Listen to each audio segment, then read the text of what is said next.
First of all, I'm always grateful for waking up in the morning and to be here with you. I want to thank Pat Gorman and everybody here, all the volunteers and this wonderful community house. And thank you for coming out. You decided to forego the fishing tournaments, the shrimp tournaments, the reenactments, the racetrack down in Kentucky, whatever, you're here. So we're real happy that you joined us. I was in Lee County in 2007. Wow. So it's been a long time. I was real excited to come back, and Pat and I have been corresponding back and forth. So we're finally here. And I also want to thank Nicolette and Sharon and Andrew and Pat. Had great workshops. I think everything, I got to tell you, I've sat through quite a few genealogy conferences since 2001, been part of them as well.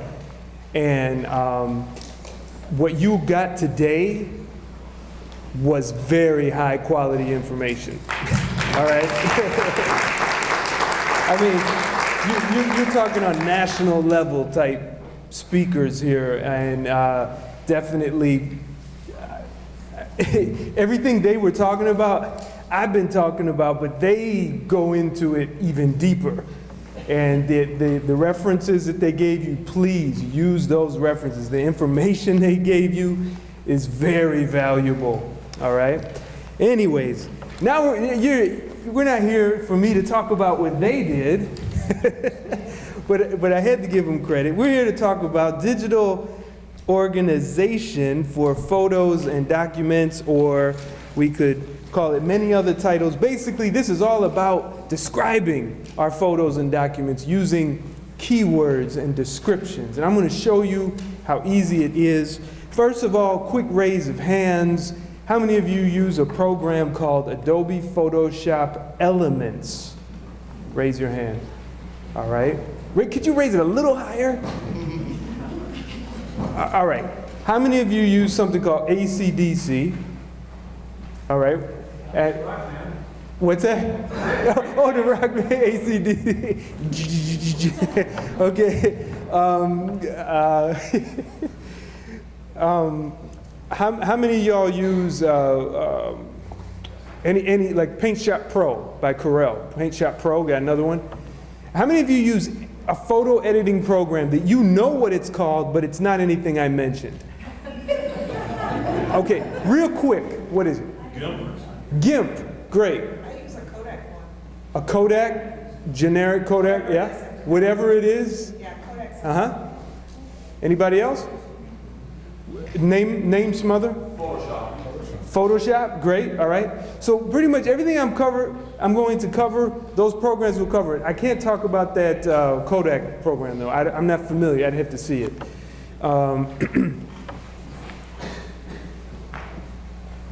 When we're organizing our photos and documents digitally, first thing we should do is plan. So what I recommend is, and this is on your handout, by the way, as of Thursday, I think we had like 35 people registered, and a bunch of people registered at the last minute. I couldn't make enough of these things, so I don't know if there's any left on the table. Go and get it. It's 5 pages jam-packed with information. All right, so make sure you get it. And what you do is, I'm going to kind of gloss over what's in there as I show you things on screen. And then we're going to work through some details. Now, as far as planning goes, we want to put all of our images on our computer in one spot, one folder. That's my suggestion. You don't need multiple folders. You need some kind of software for your database, all right? More or less your makeshift database. Today, I'm going to focus on using Photoshop Elements Organizer. Photoshop Elements is a very easy to purchase program, less than $100, and it comes with something called Organizer. And that's what we're going to use as our database program for tonight. File naming. You got to plan a file naming protocol. The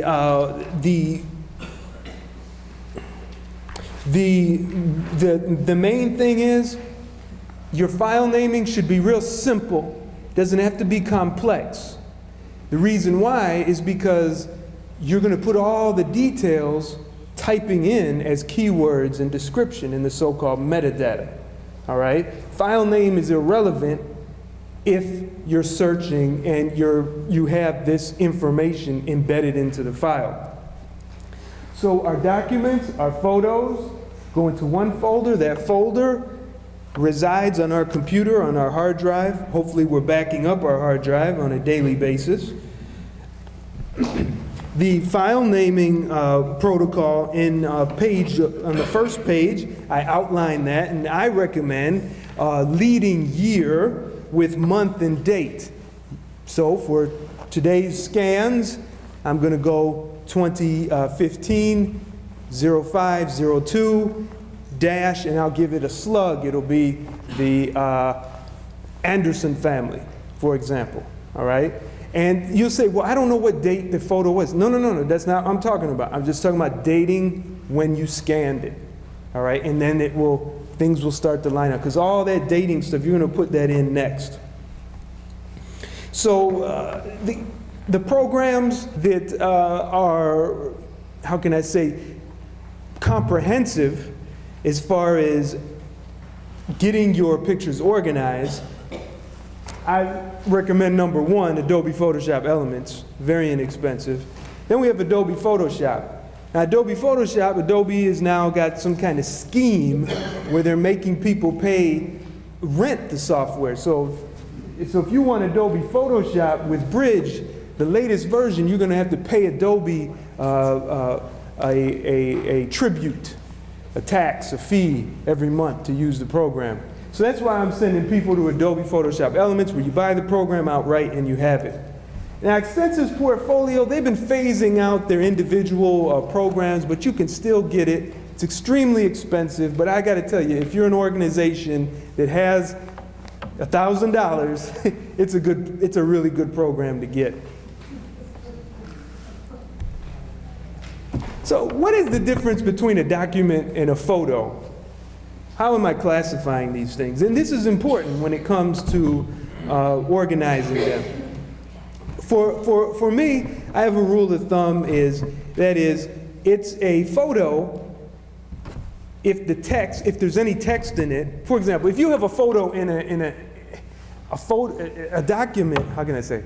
You have an original that has text and an image in it. Could be a photo, could be a drawing. How do you classify that? Is that a document or is that a photo? So if it's a picture here and the text takes up about 25% or less of the area, I say it's a photo. Treat it as such. Scan it as such. If you have a document or an original and the text is about 75% and the photo or the image or the drawing is about 25%, that's your document. Now, when I have a document, how should I handle it when I scan it? Should I call it should I save it as a TIFF, a PDF, a JPEG? Well, I tell you this much. If it's 100% handwritten, I like to save it as a TIFF. Now, I have up there PDF or JPEG, and it's kind of like a trick question, because I don't want you to save any more from here on as a JPEG. Don't save anything as JPEG, unless you're sending it to someone else, or you're posting it online, or embedding it somewhere. That's a whole subject for another day. We just don't have time for today. You want to save your photos and your drawings, your images as TIFF. Now, if there's typed words with a little bit of handwriting, I'd say save it as a PDF. Because once you save it as a PDF, it can be easily brought into the PDF software, and the software can read it. It's called OCR, Optical Character Recognition. And it will read and make the text inside the document searchable. So if I give you, my 5-page handout with all this text, but I don't give you the file for it, well, you can simply scan it, save it as PDF, and PDF software, when you instruct it to do so, will go through and make the text readable or searchable. So then you can say, well, what was that word he said? He said individual. You could actually search for that word, individual.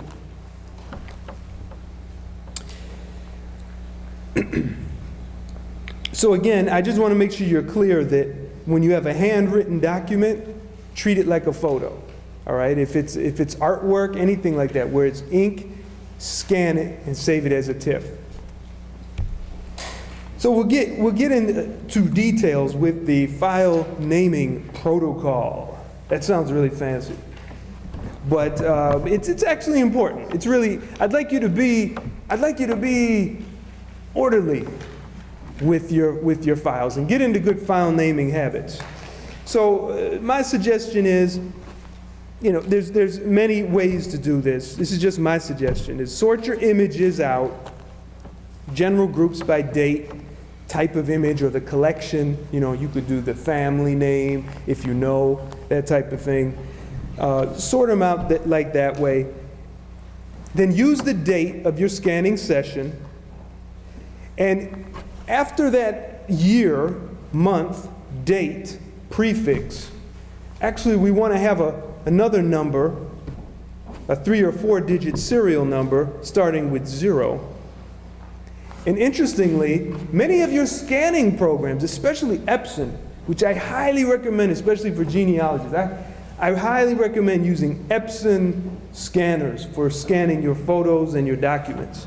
They have really nice scanning software. It'd be another workshop for another day, where it will actually automatically assign all that mumbo-jumbo naming stuff automatically as you're scanning. It's really wonderful. And then, of course, I mentioned earlier, put a slug before the serial number or in place of it as well. And you might be able to organize better that way too. It just depends on your preferences. And I have an example, 2013-0201, which means the year 2013, February 1st, Choi family.tiff. Now, camera images are a little tricky. That is, if I take a picture of my relatives, at such and such place, the camera will give it its own file name. It won't, most likely it's not going to give it a name like this. And that's okay. Sometimes in the camera, if it's advanced enough, you can actually program it and get it close to what you want. You want the date to be the year, the month, the day, or etc. Sometimes you can do that as well.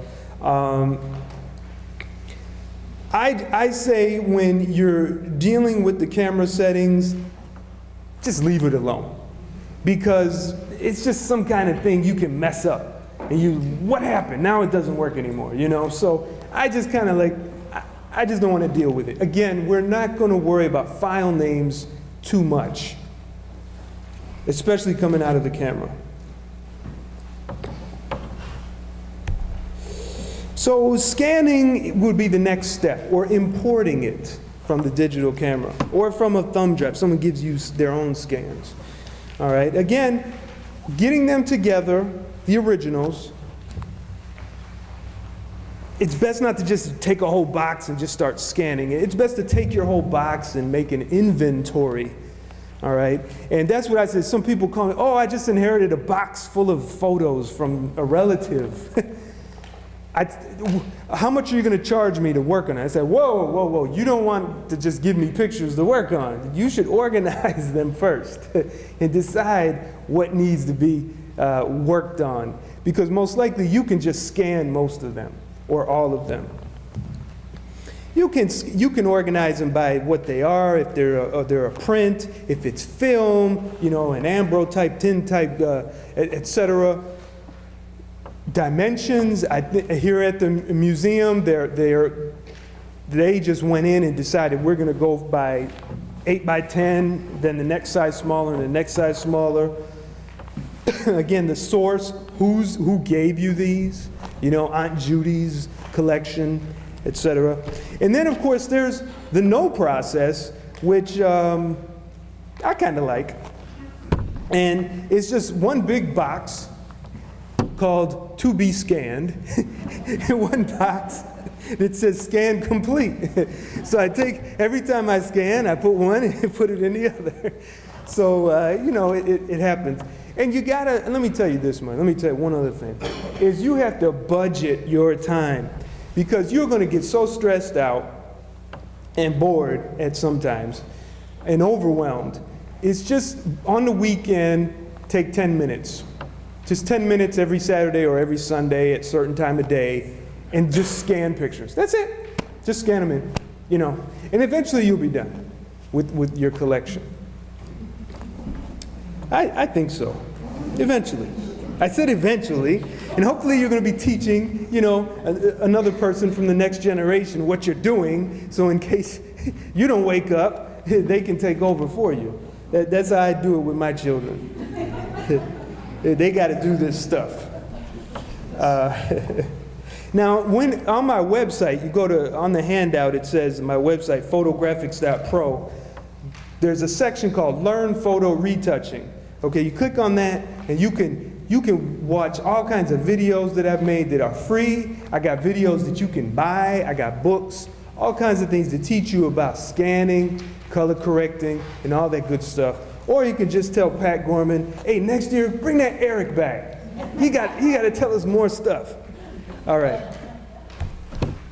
We're doing good on time. Pardon me if I'm rushing. I want to just get through this boring PowerPoint. We're right at the end. So, metadata is your friend.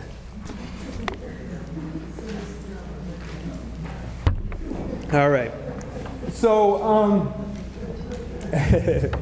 metadata is quantifiable information about a document, and it is crucial to organizing your documents. And when I say documents, I'm saying images too. So if I have a photo, it's nice that I have a photo, but now part of that photo has got to be information that's actually inside it that can go with the photo as it's shared from person to person to person. And by the way, if you take a photo or a document with metadata, save it as a JPEG and send it, it will keep that information. You can, you know, downside, do whatever. But sometimes you can strip out that information unintentionally, so you got to be real careful. Pay attention to your settings.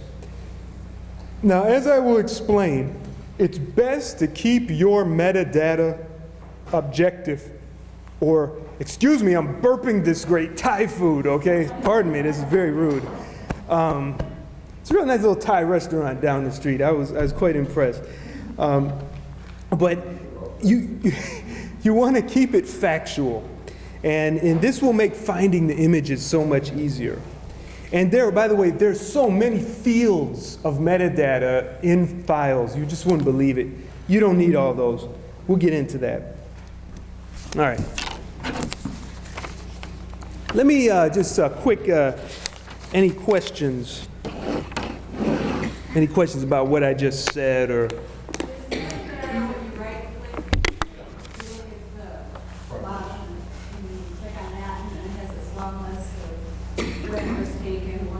Right, right, yeah. The right click or the control click, depending on your computer, can reveal metadata. I know with a Mac, it's Windows Explorer. Command I, Yeah, Windows Explorer. Yeah, property. Yeah, property, yeah. So let me. Very quick extension. A different view on the right click. If it's like a music file, for example, versus going over to some other. Yes. You get a different view of it. Yes. Very good. So let's just look at this metadata and how this stuff works. So I'm in a program called Adobe Photoshop Elements, and I am going to open a particular sample. And at this stage, I am not demonstrating to you organizing in a database yet. I want to get to that at the end. What I want to show you here is how to get access the metadata, the fields within your photo. And I want to do it in a simple manner. So I have used a photo editing program called Photoshop Elements, and all the big, or all the major programs like what we discussed have this. Again, I don't know about the Kodak one though. What we do is we go to File and File Info or Information. I want information. And it gives us a window. And like I said, there's a lot of fields there. It's like, whoa, you know, look at all this stuff. What, the video, audio? No. All you need to worry about is this. Your title. I'm going to put this mic down here. I think you can still hear me, right? Yep. Title. Description. Keywords.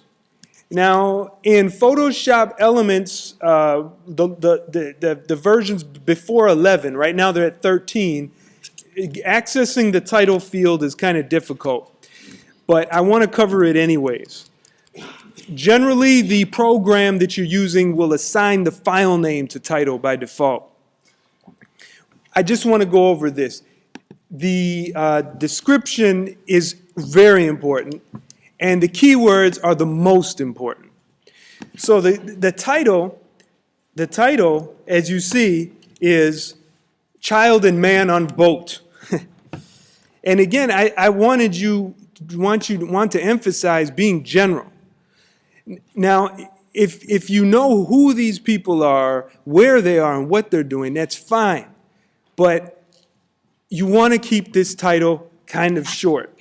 I like to keep it between 3 and 5 words, all right? And you could say Eric and Bill on boat, you know, or pontoon, you know. You don't need to say pontoon boat. Keep it short. Now the description, and when I say short, I also mean objective too. I mean, you don't want to put like, crazy child with steering wheel. You know what I mean? That's cute for your book, your family history book, or whatever, but that is not something really that can be passed on for generations, because after you and I are dead and gone for 4 or 5, 6 generations, they're saying, crazy boy, that's Eric. What? So they get confused. You don't want to confuse them. So the description is the story behind the picture. This is where you elaborate. This is where you put your details. All right, you want to do your minimum of 7 objective words, a minimum of 7 objective words describing this picture or document. Who, what, who they are, what they're doing, why they're doing it, when, if possible, if you can estimate when, it's best to estimate, even if you don't know, estimate, where, and also how. Now, how would relate to how you obtained it. So you have this picture. This is from your collection. Is this from so-and-so's collection? I'll read to you the description, and we're on page 3 of the handout. So it says, Bill Anderson, right, with Eric Basir, aged 5, on a pontoon boat in the Ozarks, Missouri, USA, in May or June 1979, period. Why do I say May or June? How do I know? You can't really, maybe you can't see it, but down here, lucky us, there's a date stamp. Now, why do I say May or June? Well, maybe my mom sat on the film for a while after vacation and developed it in June. So they're going to put the June stamp on it. I'm pretty sure it wasn't June of 78. I'm pretty sure it was 79. All right? So Eric, now here's where the details can come in. This is where if this is a primary source document where you are actually putting your experience into it, this is where you want to write that. So here's an example. Don't write a book, but elaborate. Eric recalls steering the boat and feeling quite nervous despite the big smile on his face. This was from an extended family vacation with many relatives on the Anderson side. All right? So, we have some facts we could put in there. The person who gets this picture will say, oh, that's interesting. I can add that to the history. You got that? All right. Keywords. Let me get the mic and cough into it so you can hear me. Excuse me.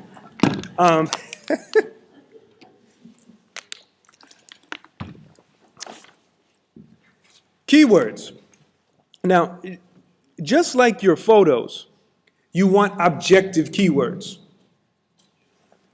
You want to keep it as objective as possible.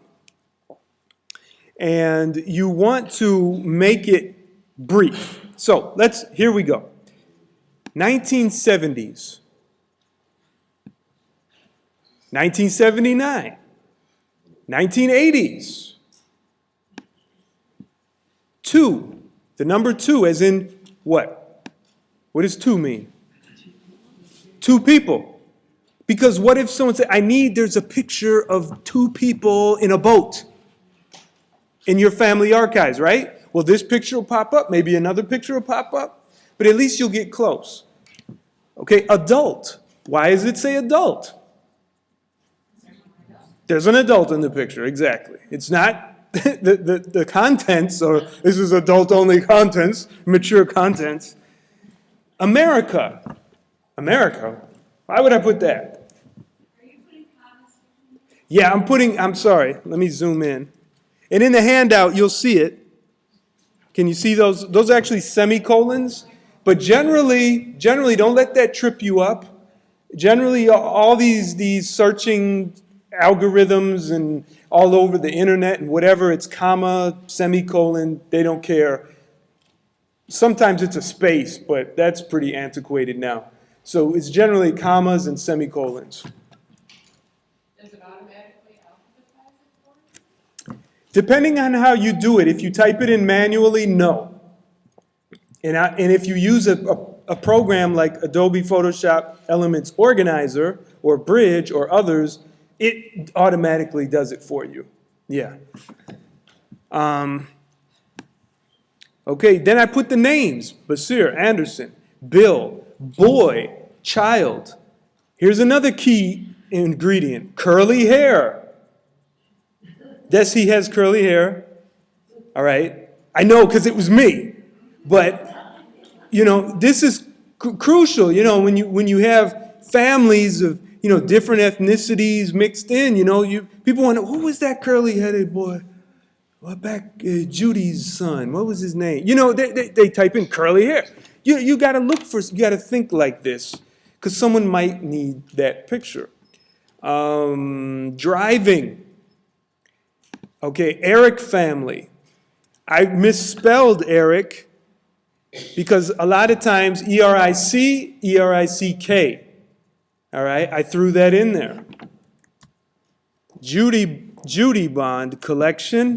That's a name. June, the month. Lake, male, man. Missouri, Ozarks, pontoon boat. Now look at this. Pontoon boat is, I got a space. Do you understand? It's a phrase.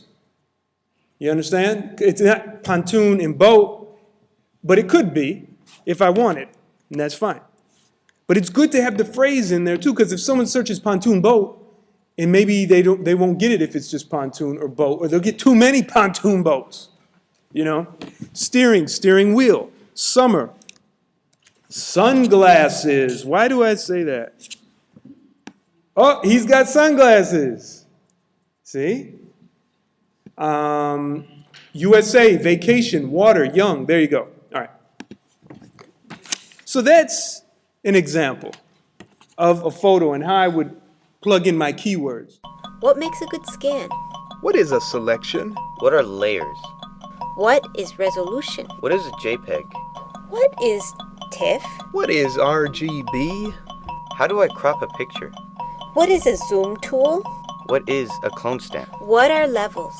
My name is Eric Basir, and I have produced this unique photo restoration and retouching foundations video course to answer all these questions and more. In my classes and workshops, I have taught hundreds how to preserve and restore their personal photographic collections with Adobe Photoshop and Adobe Photoshop Elements. Now you can have me as your personal instructor in this 10-lesson course. After studying the videos and easy-to-read workbook, you'll finish with a firm foundation of how to use Adobe Photoshop or any other photo editing program confidently and correctly. I want you to start thinking like that. And you'll find when you search on your computer, it'll find it. It'll find it. Even if you do a general search, it'll find this picture. If you type in pontoon boat, and this is the only thing with pontoon boat, you'll find it. To do a little test. It's fascinating. Your computer will index it. And let's go to a document. Well, yeah, I still have time. Good. And here we go. Let me open up a document.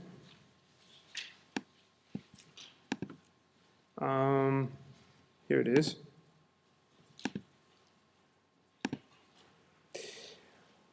All right, so this is a letter. You know how sometimes you get correspondence? So I find it interesting, you know, when I get to see that my mom or dad or some relative received a letter from some distinguished individual. But even if it's not someone who's distinguished, I want to open actually. So this Photoshop Elements will open a PDF? Oh yeah, yeah, absolutely. Elements will open up your PDFs. It won't be able to make them readable text, though. You need an Adobe Acrobat program for that, PDF program for that. So this is a letter that I received from my representative in Congress. You know, I was annoyed with plastic bags flying all over the place in my yard and on the street. So I was mad and I said, could you pass a law to ban plastic bags? So she wrote me back. So just like a photograph or an image, you want to keep your title as concise as possible, being objective. So we have to examine the document. And here, I'll put this down. I'll put this right here. The plastic ban response letter. That's what I call it. You know, my progeny that comes from me, they'll say, oh, okay, that's what it is. And then in my description, response letter from United States Congress Representative Jan Schakowsky to Eric Basir regarding plastic bag pollution legislation, dated February 4th, 2011. How do I know all this? Because it's right on the document. All right, there's a date, there's my name, there's her name. And then was it, okay, this is my document, so I need to explain it.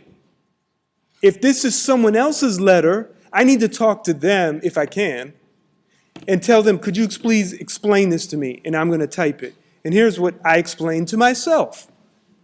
Concerned with large amounts of plastic bag, oh, I spelled that wrong. I put ag instead of bag, litter in his neighborhood in news about problems worldwide. Eric sent a letter suggesting a law to ban plastic bag manufacturing. Eric is unsure if anything of consequence resulted from it. from the Eric Basir collection. So then we could say, now, if my great-great-great-grandchildren said, yes, my great-great-grandfather started the law that banned plastic bags. Well, Eric Basir says he's unsure that anything happened from that, so I don't know if you can really take credit for that. You see what I mean? So I put the facts in there, and this is embedded in the file. All right, keywords, 2011, 4, ban, Basir, Congress, correspondence. I'm trying to say this musically so I don't put you to sleep, but you get the point. What'd you say? Okay, because I know it gets really mundane here, but I just wanted to demonstrate what we could do. Now, I have some other keywords in here like 992.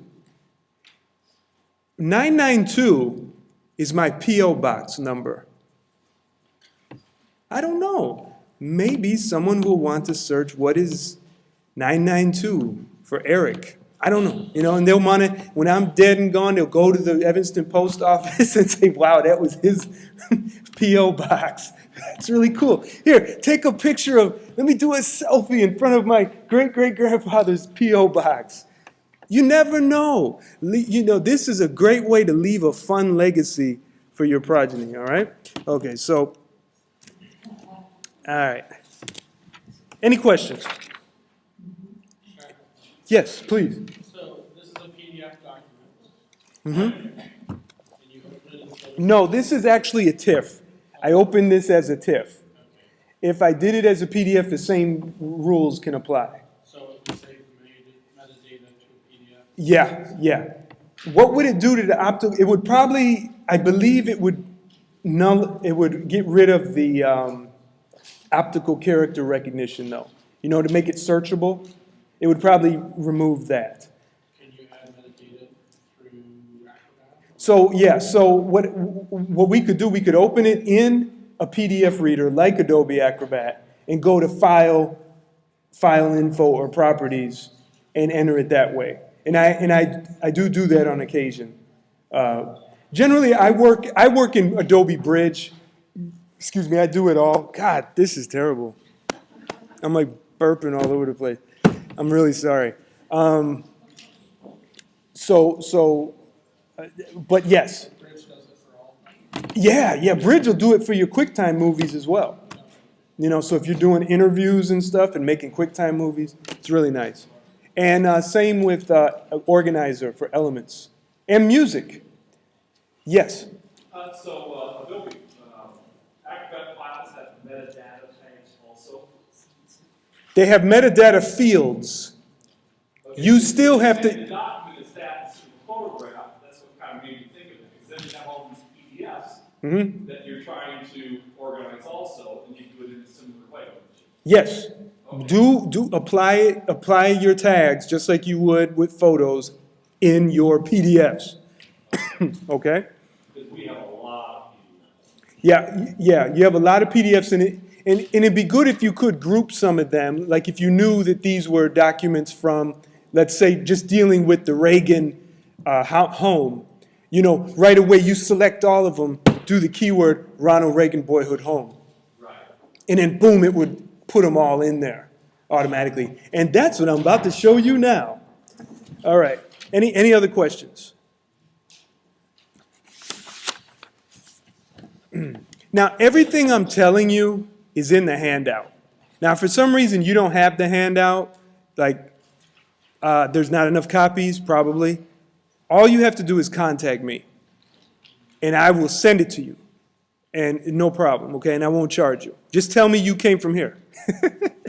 Say, you promised one and you didn't bring enough copies. But I need y'all to register a little earlier next year, please. Thank you. Because all of us speakers were getting messages from Pat, oh, we only got 5 people registered. We may have to cancel. So please, register a little bit more early.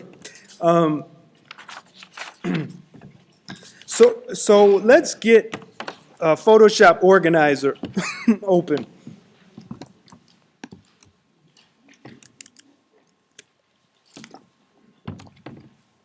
So I get to Organizer from Elements, or I can open it separately. There's a button right up here. Now I'm using Elements 9 for this. Like I said, they're at version 13 now. It's improved a little bit. The interface is a little easier to use, but it's still relevant. It's no different. So I have a whole bunch of pictures, right, that I need to work on. So I have a folder, and all I'm going to do, I've told you I got documents, I have photos, all this stuff. I have them in one folder. So I go to File, I tell it, get me photos and videos from files and folders. And videos too, it's really nice. You can import them. So let's, for demonstration purposes, I'm just going to select a few. And I'm going to include that oh, interestingly, you're right, Elements is not, Organizer is not opening the, oh, there it goes. It will enable PDFs. Okay, so I can do PDF only or all files. So let's leave all files so I don't confuse everyone. I was about to say, it worked before. Why isn't it working now? All right, now it's working. All right. And this one. So let's get media. All right. Now what it did, interesting, check this out. It says the new photos have keyword tags attached to them. Select the keyword tags you would like to import. Does anyone know why it would give me this dialog box? Why would this come up? Yes. You know, on my elements that I haven't used Organizer. Uh-huh. I know about it. But I know it divides up my photos just by their face. Oh, facial recognition, that's different. That's not tags or keywords.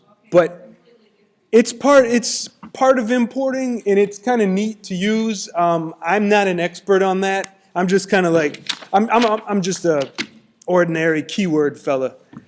But yeah, that facial recognition thing is, I don't really mess with it. I don't like it to do too many automatic things. Yeah, it's kind of strange. Well, this happens because some of these photos already have keywords put in them. So remember how I went into Elements, File Info, I started typing in keywords in some photos? Well, that's what this is reading. So it's showing, my point is, you can type in manual keywords, and Lightroom will also accept that and import that. So I want to select all. I want it to take in all those keywords. And that's only some of the photos. I know some of them don't have keywords. I click OK. All right. And it says only the items in the main window are those that you just imported. Yes, right. Because it's not showing me anything I imported before, because guess what? This is all new for all of us. I made a new database just for today's class. Now, when we look at these, here is our PDF document. All right. Here is our photo. Now, our photo has a tag here, a little, looks like a price tag. That means it has keywords already in it. All right. Same with this one. Now, the PDF doesn't. So let's take a look at the PDF does not have the tag mark on it. So, maybe did I not open the right one? So let me double click that one, and it should open it in. I want to open it in.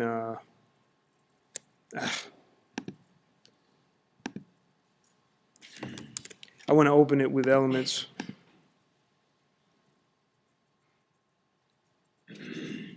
All right, well, we're going to do PDF Reader. Maybe it'll show me in here.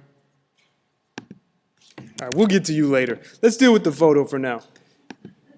All right, so anyways, our imported tags on this particular photo, I will zoom in and make it a little bigger. Shows us at the bottom, bike trail, comma, Green Bay Trail. Those are keywords that were imported. In fact, there was a description in there too. All right? And when I go over here, in this column shows imported keyword tags, I click that triangle and it shows me all that were in there. Well, that's good, but I have more keywords I want to add. In fact, these are all on that bike trail. And this is all the same child. But some of these have different children in it. Now, over here, I will zoom in close again so we could see the tags. So what I want to do is I want to put the year, because we know that this is 2009 because it's in the title. So let's do that for all of these. So what I do is I select all these bike riding pictures from this particular scene, and then down here in this field, I type the year 2009, and then I click apply. Now you see it has two tags, and what that means, there's imported tags, and then there's tags that we just added. And when I zoom in, lo and behold, there's 2009. So imagine what you can do with multiple pictures from a similar set, from a similar grouping, similar families. How fast you can enter the metadata. Now, descriptions and keywords, descriptions you don't want to batch edit those too much. You want to be real careful copying and pasting that kind of thing. But for the keywords, I found this to be very useful. Any questions?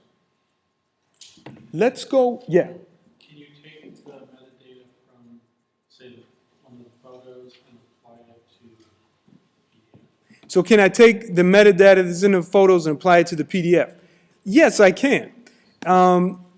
With the help of this box, this keyword tags box, I will click on this document. You know what? I just want to, let me open that document one time real quick. Oh, it's because it's PDF. I was working on TIFF. Great. Give me a second. Yeah, so here, I selected the PDF over here, all right? It's highlighted. I clicked on it. Then I'll click 2000 well, it's not 2009. It was actually 2011, right? So let me do that. Then I'll do something else. 2011, apply. And then we'll say nobody. Now, nobody is a good keyword, by the way, because you may be looking for a photo of something. You may be looking for a photo of a house with nobody in it. And if you type in, you know, Aunt Diane's house, well, you're going to get a whole lot of stuff. What if you just want house nobody, Aunt Diane, something like that? So you have to think like that as well. So I'll click nobody. And actually, that is that sorting it? That's actually sorting it. I'm wrong.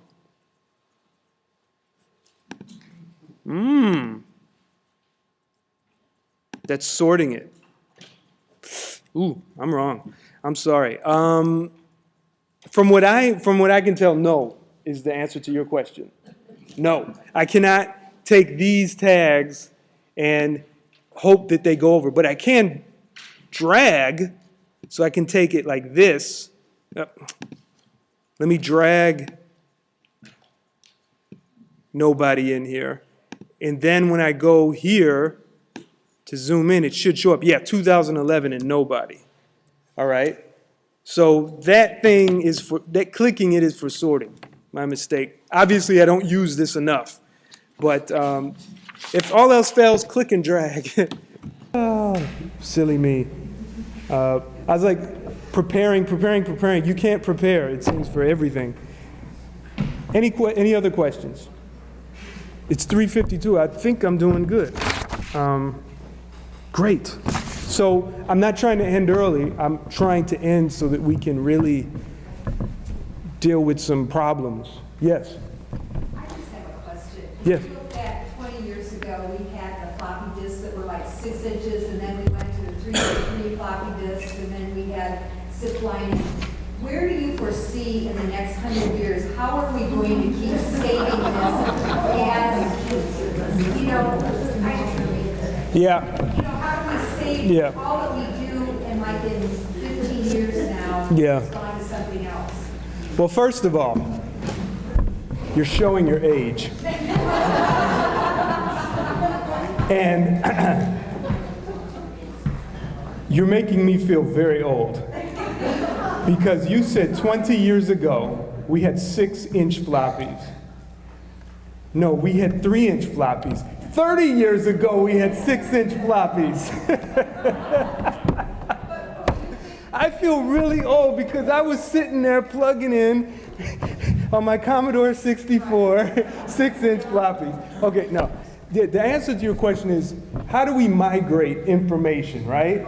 How do we migrate our databases, our archives, from one archival format, digital archival format to another, right?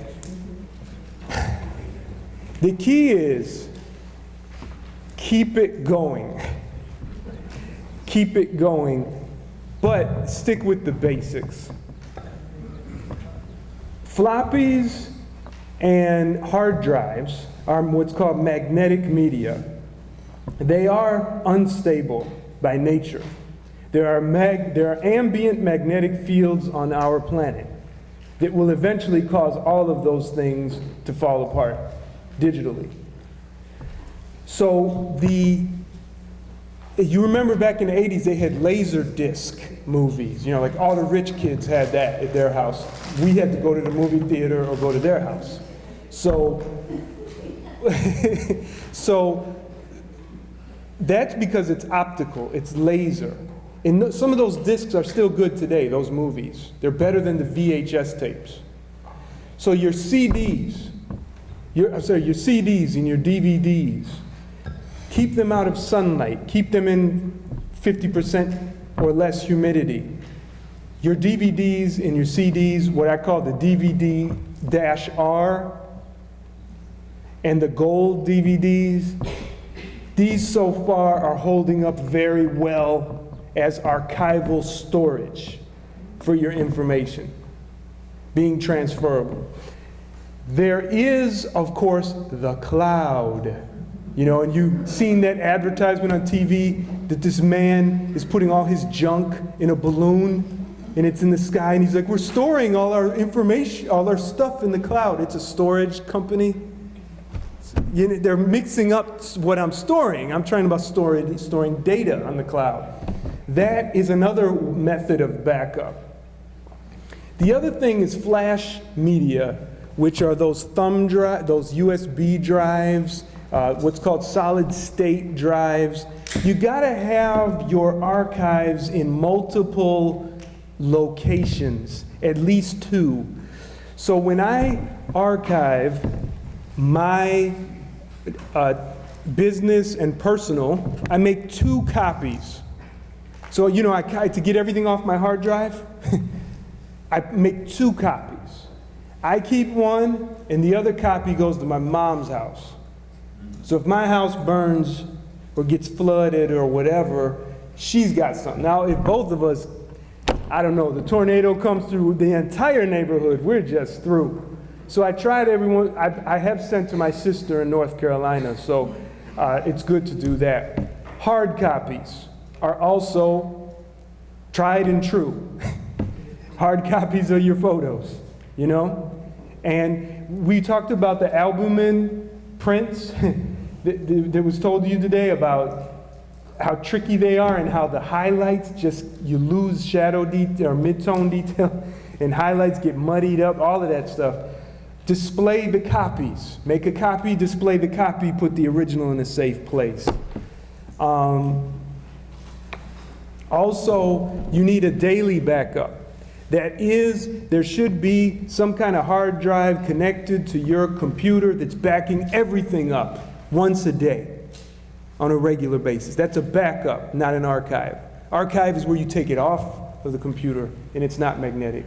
We had a comment.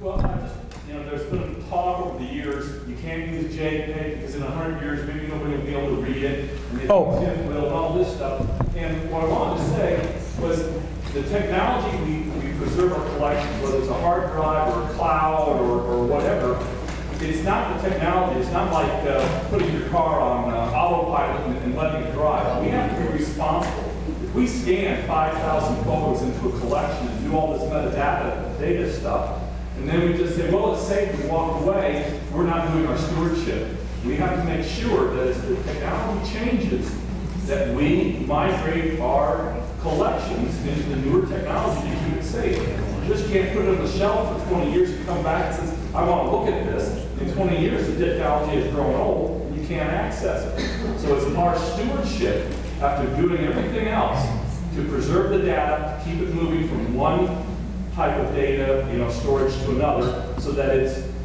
can be accessed in the present. Exactly.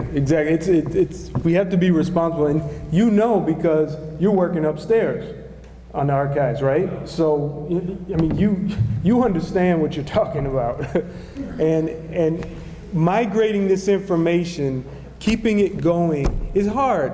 But you know what? If you do it well, it makes it easier for the next person because you're the pioneer. You know what I mean? You're the one that cleared the forest. Now they're going to build skyscraper. You're the one that cleared the forest, built the log cabin. Now they're the one building the skyscraper in the shopping mall, God forbid. But you should have seen me. I was looking for the Ronald Reagan boyhood home, and a big blue Walmart sign. I'm looking again, I made this whole blog. Look on my blog in the next couple days. I'm writing an article about this whole day and these great speakers who were here, and you'll find it cute, my adventures trying to find the Ronald Reagan boyhood home, of which I've passed over the years on the interstate, always wondering, is it just a sign? What is it? I finally got to see it. And it was closed. All right, so, any other questions?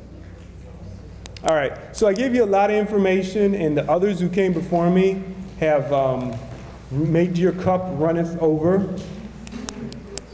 I hope you took good notes. I wish that we had yours video recorded.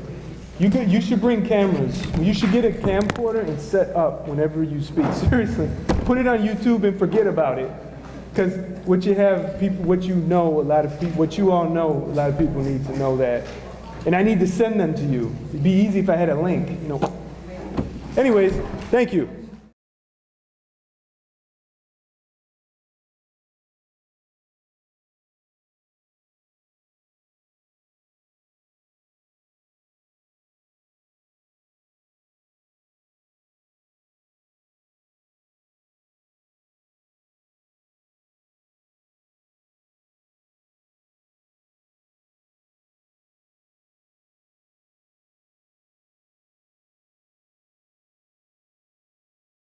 What makes a good scan? What is a selection? What are layers? What is resolution? What is a JPEG? What is TIFF? What is RGB? How do I crop a picture? What is a zoom tool? What is a clone stamp? What are levels? My name is Eric Basir, and I have produced this unique photo restoration and retouching foundations video course to answer all these questions and more. In my classes and workshops, I have taught hundreds how to preserve and restore their personal photographic collections with Adobe Photoshop and Adobe Photoshop Elements. Now you can have me as your personal instructor in this 10-lesson course. After studying the videos and easy-to-read workbook, you'll finish with a firm foundation of how to use Adobe Photoshop or any other photo editing program confidently and correctly.